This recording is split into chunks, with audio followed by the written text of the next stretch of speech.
Welcome, everyone. Hello, I'm Dan Powers, and I want to welcome you to the Society for Science at User Research Facilities Roundtable on the impacts of user facility experience. Before we get started, just a brief background. SSURF is a nonprofit professional society working to promote and serve the interests of the user facility community. And as such, one of our activity realms includes creating these roundtables to convene relevant experts and stakeholders to discuss issues of concern to users at the facilities across the country. We also strive to share and raise awareness of the best practices, challenges, and the aspirations and the discoveries within the nation's network of user facilities across various federal agencies. This roundtable is building on an excellent and compelling discussion at SSURF's annual meeting in Washington, D.C. back in May, which was led by Dr. Brad Lokitz. And Brad is going to then lead this discussion today about the value of and possible ways to assess the stories of how user facility experiences impact people's life paths and scientific discovery from these user facilities. Brad is the user program director and senior technical staff member of the Macromolecular Nanomaterials Group at the Center for Nanophase Materials Sciences, CNMS, at Oak Ridge National Laboratory, and he's also on the SSURF Board of Directors. Brad's going to be joined by Dr. Connie Pfeiffer, the user program manager for the Center for Nanoscale Materials at Argonne National Lab, Massie, Ballon, communications and outreach manager at the Joint Genome Institute at Berkeley Lab, and Aaron Stein, the chief of staff and senior scientific staff at the Nanofabrication facility, electronic materials at the Center for Functional Nanomaterials at Brookhaven National Laboratory. So I'm going to step back and let Brad take over from here. I'll be watching the chat function, and if you have questions or comments, you can put them in there and we will bring them up. I'll mention them, or you can raise your hand and you can certainly engage on screen or just via audio, however you're comfortable. But we intend for this to be a very back and forth flowing conversation, and we'll finish up right at 2 p.m. Eastern. So with that, Brad, over to you. Thank you very much, Dan. All right, I'm going to share my screen and hopefully, let's see, do you guys see the slides or do you see the presenter view? See the slides? Okay, I am a little technically challenged in Zoom. I'm used to Teams, but I think we managed to work out the bugs a few minutes ago. So first of all, just thank you to everybody for joining us this afternoon. I wanted to start by just kind of recapping the presentation I gave at the SSURF annual meeting. And really the focus of this is can we look beyond the numbers, the typical numbers and metrics that user facilities report? Is there something else there with the user stories that would be beneficial to user facilities and the user community as a whole? And I'm really excited to get everybody's input and feedback. You know, if you think this is great, great. We can figure out how to move forward with this. If you think it's not important and doesn't have a future, I'm happy to hear that as well. So just to jump right in, well, if I see if we can get the slides to, okay. I did tell you I was challenged in Zoom, and I don't know now why the slides don't want to change. So you're still seeing the first slide, correct? Yes, it's just the title slide right now. Okay. Well, let's see how we can.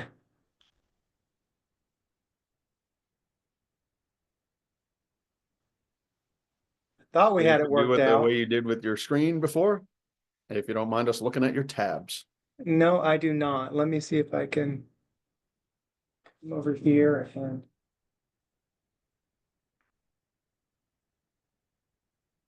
let's see. It's not want to try to end the slideshow. It doesn't want to do it either. Okay. Do you see the presenter view now? We do. You see the first and then whatever you have on tap. So if you don't mind, we'll It's all have a still little bit of not glimpse letting to me your future. change slides. Hmm. So that's fun. All right, I'm going to try to close out of it. Let me try to reshare. Sorry about that. Let's end this slideshow. Or you go old school and you do it all by memory, Yeah, since I you've looked at that presentation several times. don't know what is going on.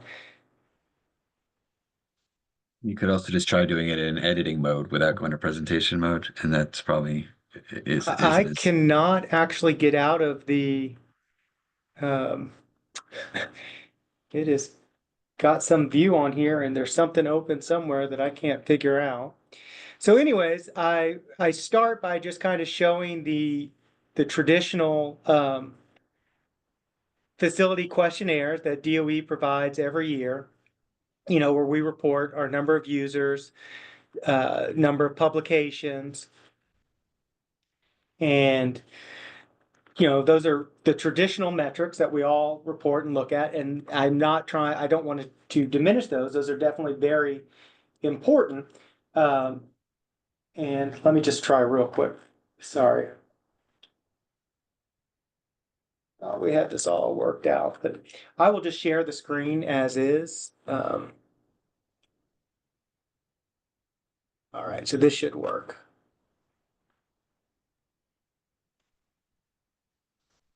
And you can, good thing this isn't a roundtable on presentation best practices or how to use Zoom and PowerPoint, because we'd be in some trouble. All right. Does everybody see PowerPoint right now? We do, yep. Okay. If that advances that way. So this is, yeah, okay. So here's the second slide. You see the BES Annual Facilities Questionnaire. This is sent out to BES user facilities where we report our number of users on site and remote. And again, very important quantitative numbers so we can see how the facilities are doing year over year, how many users we're serving. You can use all of this information to make graphs or charts that show you the total number of users, unique users, and this is over a 5-year time period, and patents. Again, all very important information. But we often argue, and not even argue, I think it's probably an accepted fact that when you look at a user facility, it is more than just a collection of instruments and people, right? It is the expertise of those people that go along with those instruments. And so when you combine the staff and the expertise, that's your people, and then your instruments are your resources. And together, those make up scientific impact. But when we're just looking at numbers, I think it's easy to overlook the people and the people factor. So I was trying to think of different ways, how can we either quantify or tell these stories? And I actually got kind of excited. The Oak Ridge National Laboratory, this is very hard to see, started looking at alumni insights. And I don't know if anybody's familiar with it. This was the first I heard of it a few months ago. But basically, you're able to, I guess, add your alumni. And in this case, they were looking at postdocs at the lab and to kind of track their journey after they left the lab and see where they went, whether they went to industry or academia, government work, things like that. But that, again, doesn't really get you tell the whole story, right? And why would it be important to tell the whole story? And I think part of that relates to workforce development, right? When you think about the overall impact of the scientific user facilities, again, we typically think of number of users and publications, but we can also think about preparing or helping prepare or work on workforce development. These users that come use these facilities are learning new skills, making new contacts, and that's going to help them prepare be more prepared to go out and join the workforce. You know, in the case that you have graduate students, undergraduate students, and postdocs. And let me broaden this and say that it's not just users at these facilities, right? It's also students and interns that can come in and work with these programs. So I'm going to skip over. I have a few slides here on why workforce development is important. I think everybody probably in this audience is on the same page and agrees with that. So I just want to jump to this slide, right? And this is my last slide that I want to talk about before turning this over to others to share. But here are just some examples that I put together quickly before the SSURF meeting of different users or people that have come through the CNMS since the inception of the CNMS, so roughly 20 years, right? And the first one would be Professor Raphael Verduzco. So he started as a user at the CNMS while he was in grad school. He then did a postdoc at the center before becoming a professor at Rice University, and has sent numerous grad students and postdocs back to the CNMS as users. But taking it a step further, I was talking with Raphael, and he said he's been at Rice roughly 15 years.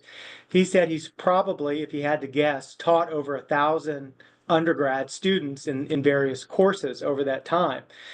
And I would argue that you could make a connection to the Center for Nanophase Materials Science and Professor Verduzco and all of those students that he's taught, and say that the CNMS has had some impact or role in that.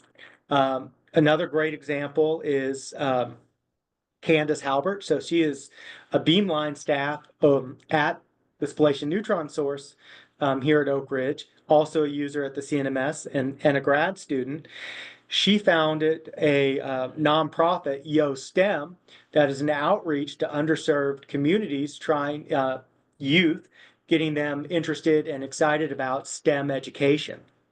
Okay, and there's several other examples on this slide, and I'm sure I'm not sure, there's hundreds of more through the users of the CNMS over the years, but I really don't want to spend the whole time talking just about our users. I'm curious if others have similar examples, not to put anybody on the spot, or if they think that this is impactful. One area where I could see this being important, we talk about, or one of the activities SSURF is interested in doing is congressional visits, and oftentimes when you go meet with these congressional staffers, they're obviously interested in the big picture, but they also want to hear stories that connect to their district or their state. And so having examples of users or people who have been at the user facilities from their district, from their state, and giving them a more in-depth story of the impact that the facility had and then that person has had in the greater scientific community, I think could be impactful and help make that connection. So with that, I'm going to, I said we're going to go in the order that was on my screen. I'm going to turn it over to Connie and just see if she has a few comments that she wants to share on this discussion. Great, thanks, Brad. I'll just give a couple examples of some of our users in the workforce development like you had. So some of our users it's a great head start, these user facilities, for their career. So they come in as users, as grad students, and then they go off in different directions, and the user facilities are able to give you a broad enough skill set that you can go off in different directions. So we've had some users start out as grad students and they decide to go into industry. So they start their own companies. And so they come back to the user centers in different programs, such as the Chain Reaction Innovation Program.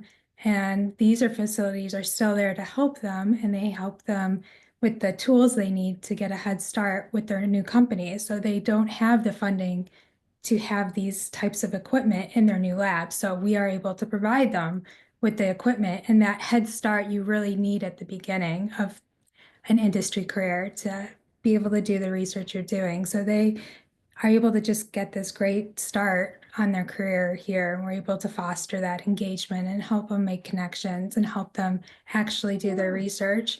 But then we can also help the academic side of the users. They come in as grad students, they get professorships, but again, the startup might not be that great for them, the funding. So they come back to us as professors, early career researchers, and they say, okay, let's use this tool. They publish, take it back to their universities and say, look at what I can do with this tool. And then they're able to get more funding from that. So it's just a really great place to create a head start in that most important part of your careers, because that beginning is very hard.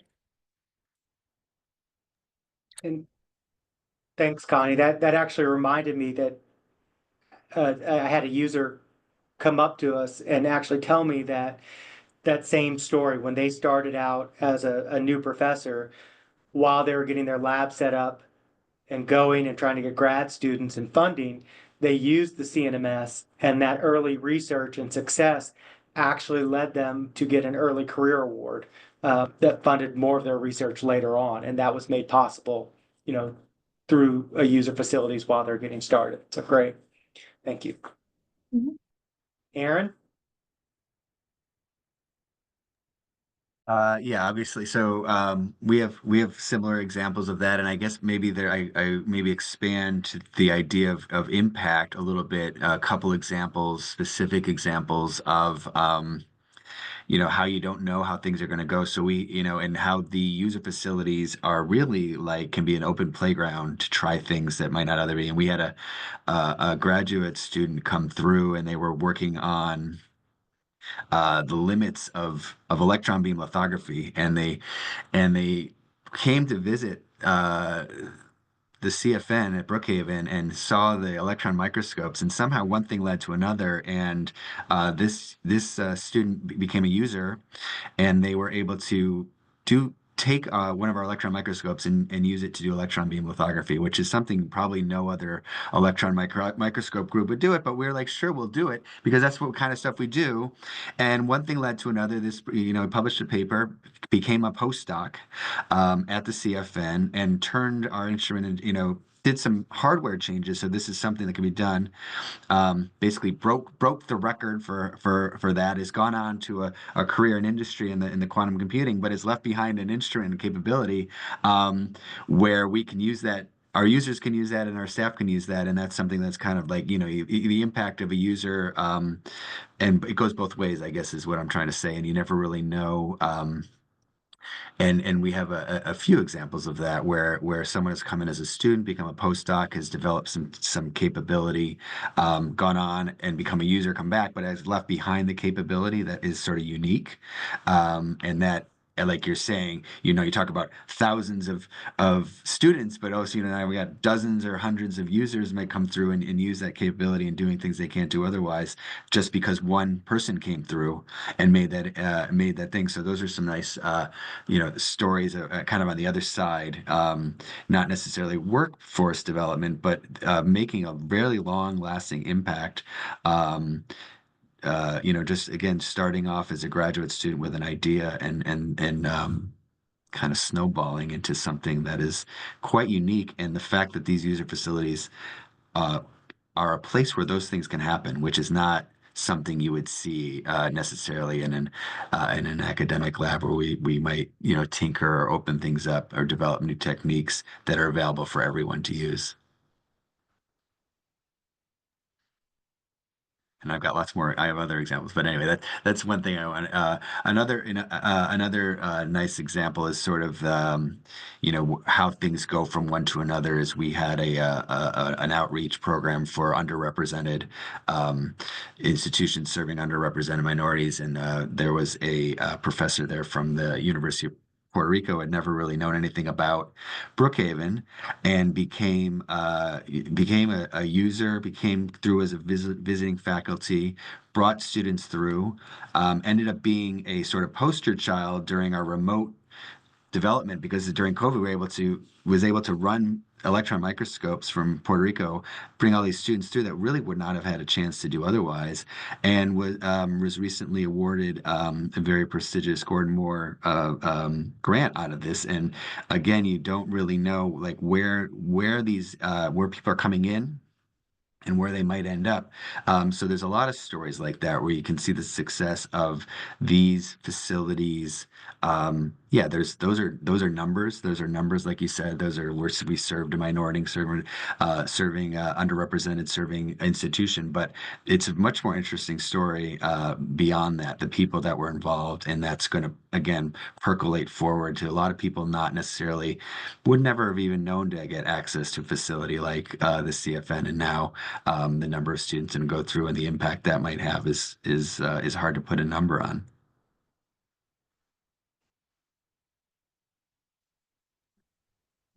Thanks, Aaron. Those were great examples. You know, in another, I think, benefit to celebrating our users, you know, especially when we talk about underrepresented communities, is we had a diversity speaker at our user meeting several years ago, and talked about how it's not just enough to have people come to your facilities and work with you. They also need to look around and see other people like them doing that kind of work. And that, you know, reinforces the message that, you know, they can do this. This is a field that's available to them and something that they want to do. And so I think that's another benefit to celebrating our users. If we start telling these stories, putting pictures out there or videos, that others can see these users, and maybe it will help inspire the next generation of researchers. So thanks for sharing, Aaron. Massie? So, Brad, you started with a question of, is it worth telling these stories? And as the communications and outreach manager of the JGI, and we've been telling these stories for over a decade, I'm going to tell you yes. So bear with me, I actually have slides. And I will hope that this will work. Hopefully better than Right? mine did. Okay, hopefully you're seeing a cover slide. Fantastic. All right. So let me start off by briefly introducing the JGI. I know everybody's done this already, but the JGI is a user facility that focuses on genomics of energy and environment for a sustainable bioeconomy. We have a lot of different products, and goal here is we started by working on the Human Genome Project 27 years ago, and ever since we became a user facility in 2004, we have worked on non-medical and non-human health projects. We have users all around the world. And that said, the goal as the communications and outreach team is we aim to build and sustain awareness of the capabilities and expertise by highlighting achievements of current users. And we do this to congressional staff, all the way through to the science avid public. We want to capture the imagination of researchers, have them consider working with us as users who respond to our proposal calls, as industry partners, and so on, right? And that by developing these relationships, they can then advocate on our behalf. So in the communications and outreach team, I have 2 full-time and 1 half-time person all working with me. We are all capable of telling stories in multiple media. So I'm going to share a few examples of what that means for us. We have a decade's worth of stories. In the interest of time, I'm going to pick a couple. And one of them is this flagship program we've got with UC Merced. This started out as back in 2014, UC Merced is the latest UC campus, University of California campus. It's the most ethnically and culturally diverse student body. We have hosted 85 undergraduate and graduate student interns as of this past summer who have participated in at least 40 projects. We have a full professional development series along with hosting them for 8 weeks. And through the Renew program, 3 of the students in the last cohort have actually been able to expand their research to a full year.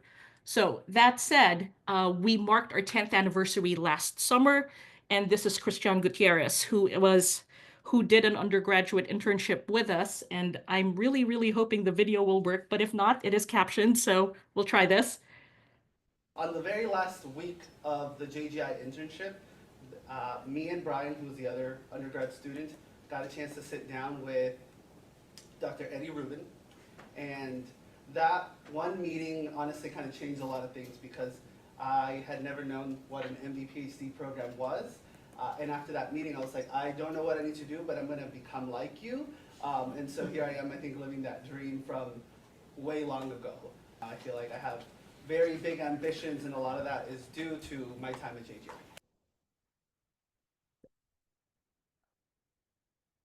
Yes, that audio worked. So fantastic. He's the only video I've got. Like I said, we've got multiples, but I could stop right here and say, and that is why we have why we tell stories in multiple formats, right? Like we want to highlight the fact that they're using their experiences from their summer programs and taking that experience and feeling like they're part of that community and moving on. Like I said, he mentioned he's doing an MD PhD. He's actually in Wisconsin, so we were glad that he came back to tell us what he's been doing since then. We have other stories of interns who have gone on to do postdocs. We actually were able to tell the story of a proposal call from the point of view of a former intern who became a postdoc at Oak Ridge National Lab working on that proposal. And so again, gave us a different perspective of being able to tell how people are using our resources, but also tracking what have you done? What have you taken forward? Kind of thing. So because this program has been around for 10 years, we've been able to do third-party surveys with the students. And so we've been able to document that, these students have been able to say, I'm a lot more confident as a researcher. I'm a lot more confident that I can reach my goals. But most importantly, I'm confident that I can become a member of the scientific community. That we've been able to track some of their career paths. We know that a lot of them have gone into academia. And yes, we also recognize that the response rate for students when you're trying to do a survey is always challenging. But more importantly, we've also been able to get the mentors to weigh in on what they get out of this. And so this is just a word cloud of some of the things that they have found and how they've benefited from this experience. The last story I'm going to tell is actually a podcast episode that we released back in October. And this is a project that's called Adopt the Genome. This is a partnership with California State University faculty. 21 of the 23 campuses are minority serving institutions. The faculty claim or adopt unpublished microbial genomes that the JGI sequenced. And then in turn, their students can conduct research and analysis on these genomes and publish first author papers. So when we aired the podcast in October, 3 papers had been published, 20 are in the pipeline. And after the podcast aired, actually, we had some faculty from other campuses who reached out and said, hey, I would really like to partner with you on this. The other reason why I wanted to highlight this collaboration is because it also builds on multiple multiple approved proposals with the JGI dating back to 2007.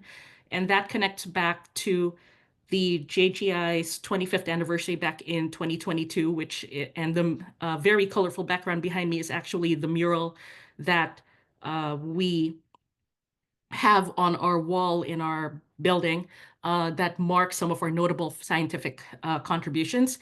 So as part of our 25th anniversary, we told a series of stories and asked, what have researchers done with the data we've provided? So bearing in mind that this Adopt the Genome comes out of a proposal call from 2007, I should also mention that the reason we're even partnering with California State University is because there was one researcher, Matt Escobar at California State University, San Marcos. And in 2015, he actually developed this lab and lecture course that builds off a 2011 paper that we had done. And we connected with him, and our staff have been working with him. That actually started this collaboration on having our staff teach faculty how to use some of our informatics tools and apply it. And this course that he's been teaching since 2015 is now being offered at 4 campuses. So again, there's sort of multiple opportunities here to reach a lot of different people. And again, this goes back to the goals that we have of, we want to make the information accessible. We want to tell you about the tools and capabilities and expertise that we offer. We want to engage with current and potential users and grow communities, right? And so you're reaching the students, you're reaching the faculty.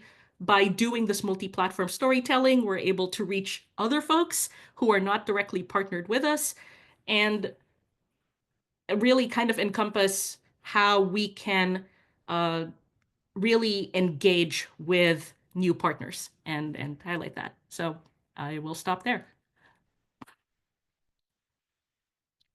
That was great, Massie. Thank you. Obviously, you guys have been doing this for a long time. What kind of feedback do you get from these stories, or what do you look at? Do you look at views of the videos, or just people telling you that they saw it and they enjoyed it, or how do you kind of cultivate that feedback from your outreach efforts? Sure. It's a mix of different things. We look at downloads for the podcasts, views of the videos.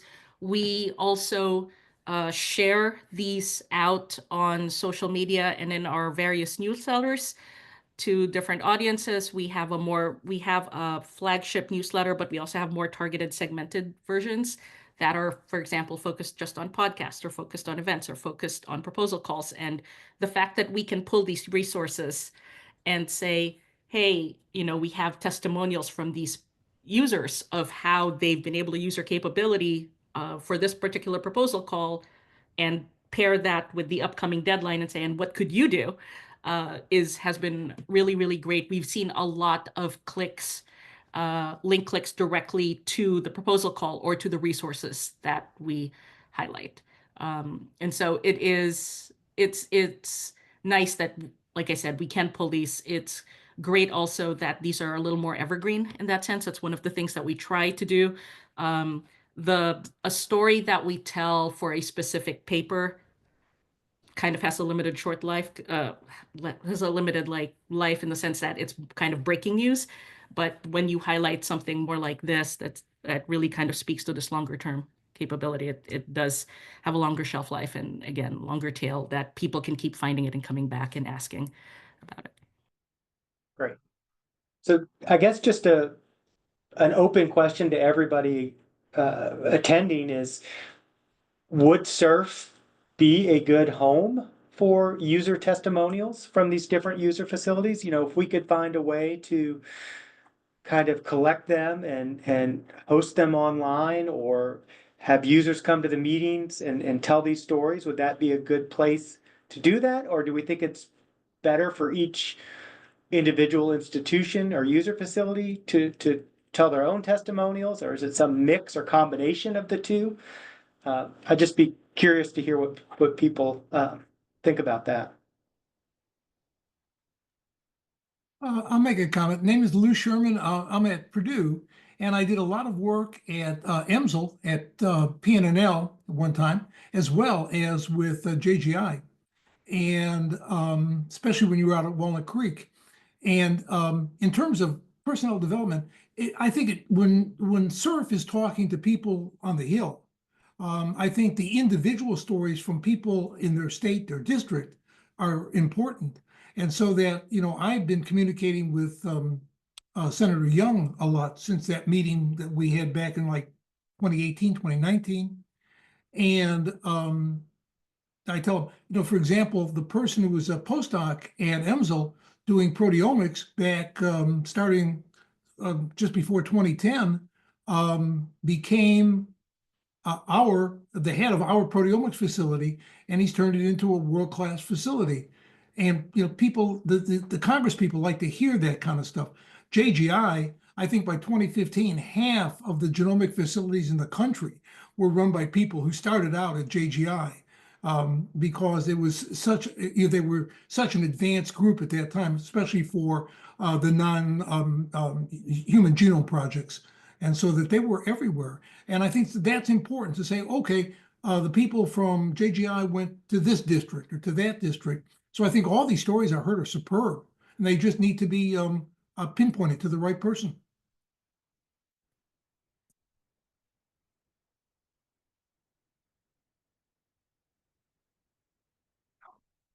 I'm done. Thanks. That was great.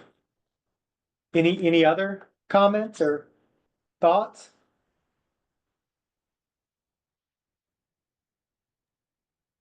Well, I guess just following up on what Lou and Massie said, I think it's a combination of both because Massie would make a very compelling point, like attracting new users and new things is that these are a great tool. And then I think also if you had these stories and they were organized in an easy way, where if you had a database as Lou saying, and I'm talking to so and so from here, and I'm making a case for this, and you had some matrix and you could pull out a compelling story. That's obviously it'd take a little work to get there, but if you had it, man, that's and especially as Massie said, having something that's a little bit more not time, universally understood. This isn't a breaking news. This is a story that happened over. I think those are both really good use cases for putting in the effort to develop these stories. So my answer to your question is sort of both, but it takes some work to get there. I think the low-hanging fruit is you develop your own and you can use them to promote in your own internal centers. But if there was some guidance to do it in a more organized way with some oversight and a database or something, well, that'd be very powerful.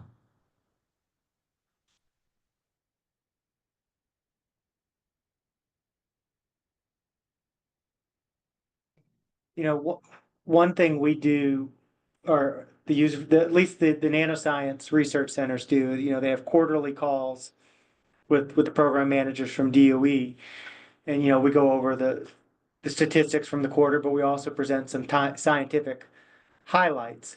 From the same point, I think maybe that's not the place to present user highlights, but at the same time, these are kind of what these are. These user stories are user highlights, right? Not that we're not, or we're de-emphasizing the science, but we're more focusing on the personal or the person or the team side of the story and the impact there. And so telling that story and what is the right audience, right? Other than, we talked about the congressional visits, but would it also be of interest to your local community where the user facility is located, or at the state level? Would that help raise awareness of some of the work going on at the facility outside of just the science, right? The science is obviously important and the reason we're here, but telling the stories of how it impacts the users and their careers and how it could actually benefit society as a whole, I think is important as well. I'm going to jump off of that, Brad. I think that absolutely the local communities need to hear it as well. For instance, we had U of Madison, their clean room flooded, and it was down. And the only reason they were able to continue work was because one of the staff scientists was a user at the CNM, so they were able to be like, hey, this is available for everybody to use. Come over here and let's get everybody working over here. So it really helps the local community know what's out there.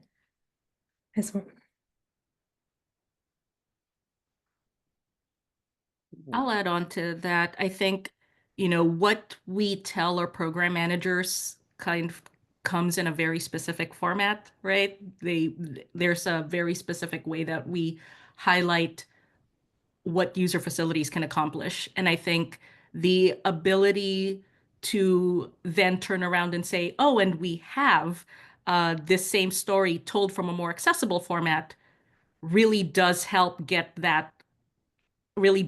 engage a larger audience. And in doing that, you're able to reach people who you might not necessarily already have on your mailing lists. You may not, they may have heard of a user facility, not knowing what a user facility necessarily is, but it's word of mouth, right? It's networking. And if we can get people who have no idea what the JGI is to listen to a podcast episode, for example, and say, oh, that's actually a really good example of something that they've done. And I had never considered working with them, but now that I know, I will inquire. That's a solid value right there of getting the word out. And if they put it out on their social media like LinkedIn, um, then and their network sees it, and their network then also considers partnering, even better, right? Like we would like to turn those word of mouth things into successful conversions and have them become users. Uh, and hopefully that's one of the goals, and that's one of the reasons why we try to make it accessible to multiple audiences, because we don't know who's listening. But we would like to get there to we'd also like to have a better survey format where when we ask people, how did you find out about us? The answer turns out to be most of the time word of mouth, when I genuinely do think they are listening or they are seeing one of the stories that we tell. But again, I'm not going to tell you that I listened to the podcast. I'm going to tell you that I got it from Brad, right? So it's word of mouth. And I honestly think that's part of what's going on, but we can't track it back that way. Sorry, I'm interrupting. We had a comment here. Hello. Uta, I see your hand is raised. Yes, it's just something that crossed my mind. Because I think you make an important point, like how to reach out. So one of the things is, of course, like presenting that people understand like what are the capabilities, but then the other one is also like how to reach out to a broader audience and not the ones we have already. So like Connie, I like your example with medicine, but of course it's again like, I mean, this is a highly privileged university in many ways, right? And it has a strong connection to Argonne already. So it was something like it's, even though it's a wonderful example, like how we can help out, but it's still people like just having mouth-to-mouth conversations or mouth to ear, right? And so I was wondering often, like, why the user facilities are not stronger represented at conferences, because I always felt like in principle they need a booth at every major conference to really showcase, like, here, these are our capabilities, these are our success stories. You should think about like how to take advantage of us. And I have seen some facilities, but not all. I mean, just a small fraction, I would say, of facilities. So I think it would be really worthwhile to think about it, like to have an indeed booth. I mean, not just the posters of people who are successful, but really booth where it's a kind of selling, but of course, like we have nothing to sell. I mean, it's free to use, right? So it's much more like to make people understand, like, here, we are really here for you. You can use us. That's a great point. And actually, Aaron and Connie and I just got back from the MRS meeting in Boston, where the nanoscience centers did a joint booth. And we tried to, go to a couple conferences, but we can't hit them all, right? Obviously, Yes. we have to be at the facilities doing our work as the user in the user program, but we do try. But you're absolutely right. I would say 95% of the people that come by or stop by the booths have never heard of a user facility before. Yes. And so we're constantly trying to spread the word and tell people Yes. about the user facilities. And we quickly decided, we're 5 independent user facilities, but it's much easier to join forces at these Yes. conferences, right? So, for instance, somebody from the Molecular Foundry was unable to join us at MRS in Boston, but we still represented their facility and told users about Yes. that. And so I think more coordination among the user facilities as well can be Yes. helpful. Just telling Yeah. about user facilities in general is definitely a positive step forward. I agree 100%. So that's a good point. And and you're talking about the Center of Nanomaterials, of course, but you can say the same about light sources or whatever you have, Yes. right? Yes. For To sure. really run more as a pack and to support each other. Yes. And I think that's one of the main goals of SSURF is to try to help facilitate these user facilities having, running as a pack and working together. The rising tide raises all ships kind of motto. But Yes.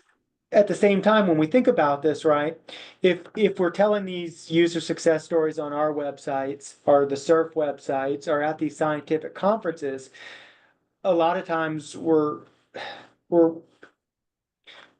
preaching to the choir, so to speak, right? It's already kind of a known Yes. commodity or scientific community. So we also need to Yeah. think of ways, unconventional ways maybe to reach new people, right? We're out there trying to get new users to our facilities, but we also maybe want to think about inspiring the next generation of researchers, right? Getting out to Yes.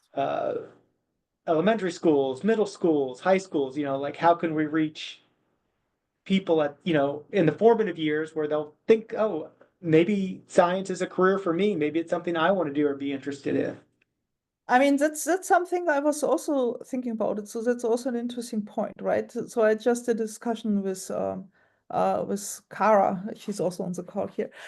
So we talked a little bit about it, because in principle it would be nice to identify, because if you want to reach out to the youth, I mean, what are they watching? They are watching short videos, TikToks, at YouTube, whatever.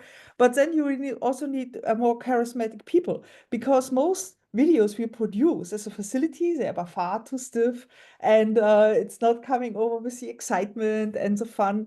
So sometimes I'm wondering if we would do good to really hire young talents who have an idea about the science, but who are also more like real people, real entertainer. So comedians or whatever, who we could pay and support to just get some fun videos out and tell people about science. Because I looked with her on the clicks on videos, and we don't get many clicks. I mean, I'm sorry, but the science videos we produce, they don't fly. So if you want to reach out to them, maybe it's something like where we should be more proactive. Because it's again, sometimes it just sticks. If it's just a fun video, it sticks in the brain like, whoa, look at this. Yeah, and I've heard about this. That's great. Thank you for sharing and bringing that up. So one thing I want to ask is not to put anybody on the spot, but when I looked at the RSVP list, I saw that there were a couple program managers that had signed up for the roundtable, and I would just be curious on their thoughts on kind of these stories. Is there a role for them in kind of the program reviews, or is that something that you would be interested in when the facilities are, kind of reporting data and talking, is looking at these individual users and these stories, does that have an impact?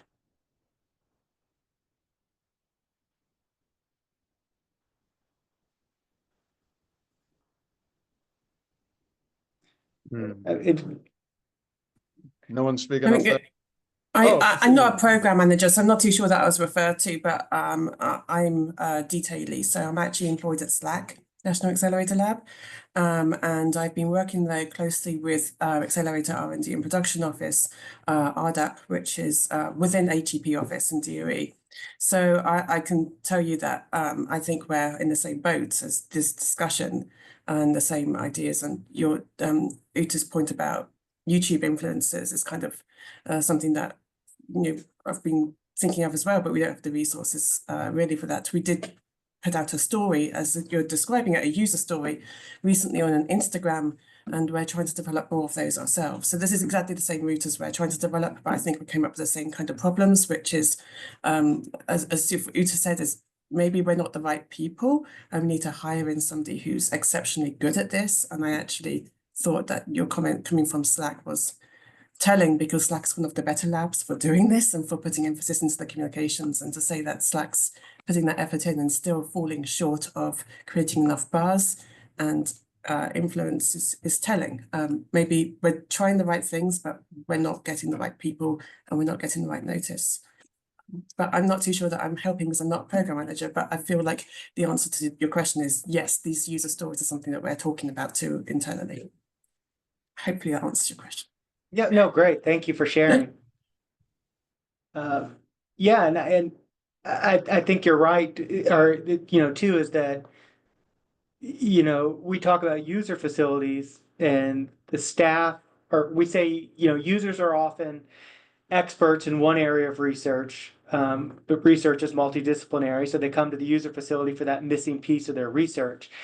And I think we could kind of flip that around right now and say that we realize that we're not, well, most of us are probably not experts in outreach and communication and figuring out how to tell these stories to get the right audience excited about it. And so, maybe this is where we need help and look at examples that like Massie has been doing. JGI is obviously way in front here, been doing this for 10 plus years. And so we need to, again, these roundtables are great because we're connecting and we're learning from each other, and we can look at the examples that Massie and JGI have done and how we can incorporate those in our facilities. I see a couple hands up, so whoever just wants to jump in. Sure. Massie, why don't you go first, and then Miriam. Sure. I just wanted to quickly say the goal for us is not to go viral, right? I mean, unless we have cats and lasers or something, we're not going to get the 10 million views. The goal for us is to get people to click, to get people to engage, to get new and current users to participate and spread the word, right?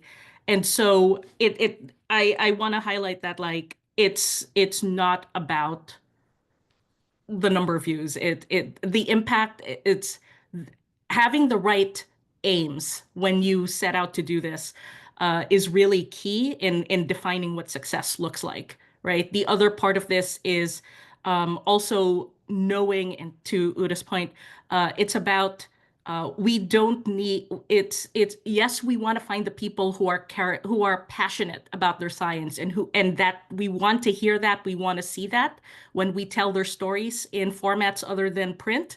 We know a lot of people aren't as comfortable on video.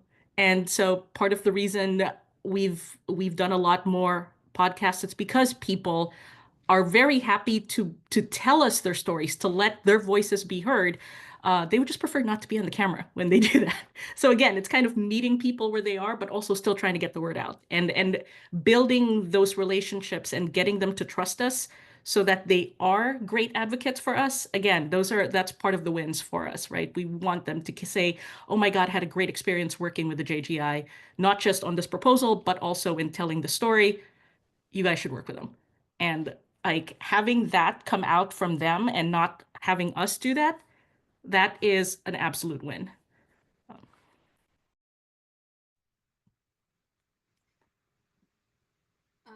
Hi, can folks hear me okay? This is Miriam. Yes, Miriam. Okay. I just want to first, I'll introduce myself. So I'm with the Office of Science. I'm with the Office of the Deputy Director for Science Programs. And so I've really enjoyed this conversation, first of all. And I just wanted to mention a couple things. One is from our perspective, from where we are, we're kind of focusing on a lot of these topics as well. We're trying to see how we can best leverage the data that we collect from all 28 user facilities, and user statistics practice that we do each year, to see if we can tell more of these stories through data and allow the, our stakeholders, including members of Congress, to be more interactive with the data so they can go in, drill down, and see the impacts of who from their district is at these user facilities. So we've actually hired interns to try and help us tell these stories a little bit better. So that's kind of an ongoing process. The other thing I'll mention is we also have increased our efforts with outreach, going to a lot more of these annual conferences. So maybe some of you have seen us. We now have an Office of Science branded booth, and we've been attending, so including MR, the material science meeting that was just mentioned. And something we try to do at these meetings is bring in users, bring in people from the labs, bring in people who've benefited from the WDTS programs to come tell their stories and talk with people at the conferences as well, and also host panels at these conferences to kind of share more about those experiences. The last thing I'll mention is something I heard recently that one of the labs doing, which I thought was really interesting, is as part of their outreach and part of ways to kind of highlight interns' experiences at the national labs, is they had these interns kind of interview each other. So 2 interns from either the same cohort or a different cohort kind of just do an interview of each other just to kind of reach more younger audiences, and I think that's been really effective. And I'm sorry, I do not recall which lab is doing this, but one of them is doing it. So just a few things I wanted to mention. And again, thank you for your time, and I really enjoyed this conversation.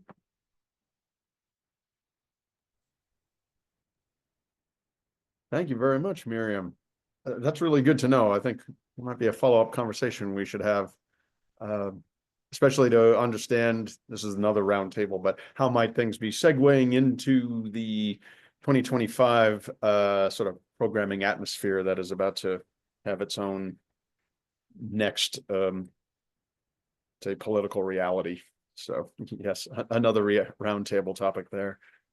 Brad, we're coming up to time here. How might you like to wrap this up, and what might be a next step really for SSURF? I know you definitely were referencing some of our mission and how we could perhaps be a resource on this conversation. Yeah, I just want to echo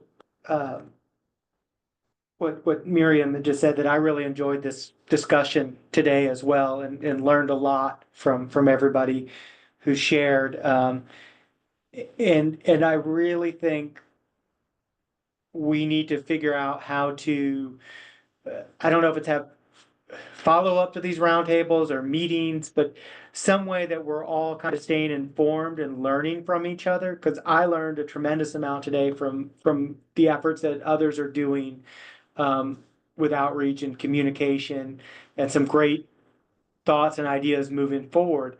At the same time, I know here at the Center for Nanophase Materials Sciences, we have a very small user office, so it's challenging to wear a bunch of different hats and do all of this. It's important, so we need to figure out a way to do it. But I also think, working together and possibly through SSURF can kind of help some of these facilities, because I know we're not the only user office that's fairly small or staff limited and could use that help. And so, and again, working with are piggybacking off of some of the Office of Science efforts would be great as well. So really, I think what I'd like to do is I'll kind of process the discussion that we had today, and send out a follow-up email to all the attendees, just so we can figure out a way to stay in touch and come up with a path forward on how we can work together to tell these stories and benefit from them, and have the whole user community benefit from them. All right. Well, thank you very much, Brad, for hosting and arranging this. Thank you, Aaron and Connie and Massie, for joining in intentionally, knowing you were going to be called upon, and others on the call. Thank you for speaking up and offering some ideas. We will be sharing this recording on our YouTube channel. I'll email everyone when that's all posted. And please, I'll speak with Brad, and we can follow up with everyone, and would look for your feedback, your suggestions on how might this conversation in this group reconvene, however informally, but that's something that SSURF would like to do. We can take advantage of this convenient virtual type of technology to simply just get a dozen or 2 dozen people on the phone and focus on another type of aspect of this assessment of impacts and how we can help tell those stories. You've really given me some good ideas as well on just what SURF could do as a convener here, and then how we direct these success stories, these impact stories from facilities to the right audiences. So with that, then, thanks everyone. We can stop the formal part. I'll stop recording, but if you wanted to stay online and ask a final question, or otherwise connect with people, that informal part will start now. Thanks, everybody.